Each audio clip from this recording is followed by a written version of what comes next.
Bad boy ini gelisah karena dia tidak menyukai yang mapan, yang tidak ada perubahan. Orang-orang ini sering dikatakan sok tahu karena dia sudah melihat yang lebih baik. Lihat ya, orang yang bosan dengan keadaan yang sama pasti karena sudah melihat sesuatu yang lebih baik di dalam bayangannya. Orang-orang ini melihat sesuatu, orang ini visionary, dan dia memiliki bahan baku untuk menjadi pemimpin karena semua pemimpin visionary. Pemimpin itu seni yang paling hebat yang ada di dirinya adalah kemampuan melihat sesuatu yang belum jelas bagi orang lain, tapi sudah dilihatnya dengan jelas dan menjadi tenaga dari keyakinannya. Bad boy ini tipe yang mengabaikan pendapat orang lain. Dia percaya sekali dengan yang dilihatnya dan dia lambat menghormati orang. Ada di antara Anda yang begitu? Yang sulit menghormati orang sampai dia membuktikan dia hebat sekali? Ini bad boy. Nah, sifat itu memang ada pada dirinya supaya dia hanya berguru kepada yang paling hebat. Bukan karena dia sombong dan membuang orang lain. Bad boy ini menarik karena dia tidak lazim dan wanita tahu. Wanita investor masa depan. Jadi dia melihat bad boy ini sebagai penerobos yang akan menjadi kepala keluarga yang mengagumkan. Bukan seperti anak mami yang takut sekali kepada perubahan di lingkungan. Itu.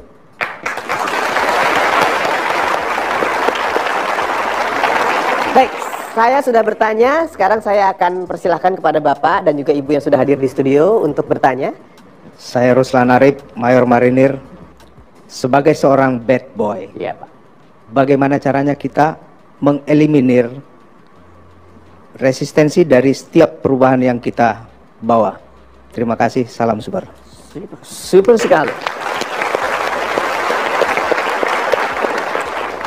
Begini Pak, kalau ada orang bilang ini ada satu hambatan, begitu, lalu orang mengatakan itu tidak mungkin, orang lain mengatakan itu dengan kepastian, yang di kepala dia adalah masa sih? Ini tipe bad boy Pak. Bad boy tidak disiksa oleh keraguannya sendiri. Kita tidak bisa menjadi bad boy kalau pertanyaan-pertanyaan ini adalah asli dari hati kita.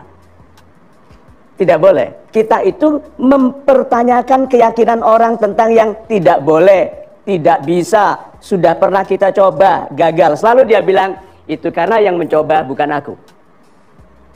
Lalu bagaimana kalau dia gagal? Hebatnya bad boy itu kalau gagal dia tidak kehilangan muka. Dia bilang apa? Untung aku yang gagal, bukan kalian. Coba itu. Nah, orang sangat takut gagal. Orang lain ini orang yang banyak ini sangat takut gagal. Jadi kalau ada kemungkinan gagal, siapa yang disuruh maju? Si bad boy. Kenapa? Biar dia yang gagal. Tapi apa hasilnya? Dia yang berhasil. Kenapa? Bad boy itu Pak tidak takut gagal, karena kalau dia gagal tidak ada orang yang gagal, karena hanya dia yang mencoba. Bayangkan itu Pak. Nah, bisakah kita bangun mulai dari sekarang reputasi di lingkungan kita, bahwa kalau ada yang takut dicoba orang, berikan kepada saya. Let me do it and let me fail for you. Let me fail for you. Gagah sekali ya.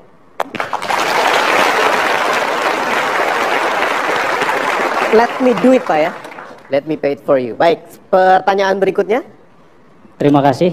Bapak terlihat agak sedikit berbeda penampilannya pada malam hari ini. Super sekali. Bad boy Pak.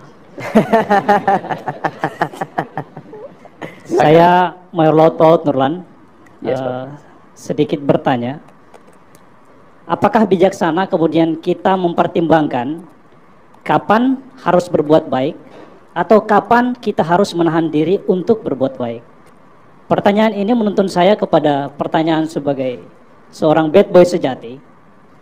Ketika bad boy ini diberikan pilihan sebagai leader tentunya, antara dua pilihan untuk memilih, mengorbankan satu orang di dalam organisasi untuk menyelamatkan banyak orang, atau menyelamatkan satu orang ini, namun berisiko mempengaruhi banyak orang lain.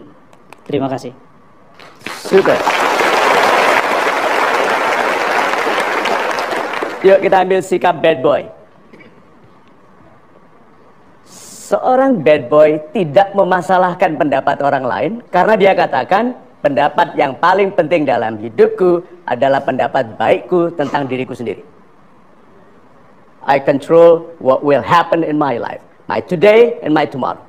Nah, Pak, orang-orang yang pemberani seperti ini akan mengutamakan apapun yang menurutnya penting, yang menurutnya baik, bahkan kalau itu harus menegakkan kebenaran bagi satu orang yang beresiko dia tidak disukai banyak orang. Karena yang disebut hebat itu juga berkenaan dengan waktu. Banyak sekali yang hebat belum diterima karena waktunya belum sesuai. Ayo, kita itu menunggu waktu di mana kita sesuai bagi penilaian hebat. Itu sebabnya bersabarlah menjadi pribadi yang berani, yang hebat, yang tegak, yang tidak biasa. Kalau orang bilang gini, paku yang menonjol lebih tinggi dipukul masuk. Anak ada yang begitu toh? Anak buah yang menonjol dipukul lebih masuk. Jangan khawatir. Pastikan atasan Anda tahu bahwa paku yang menonjol ini adalah untuk gantungan jas dia. Iya loh? So kalau anak buah gagah dan anak buah berani itu untuk keuntungan atasannya, mengapa aku dirugikan? So Pak, lakukan yang benar. Jangan batasi kebaikan yang Anda lakukan, karena itu membatasi kebesaran yang bisa Anda capai.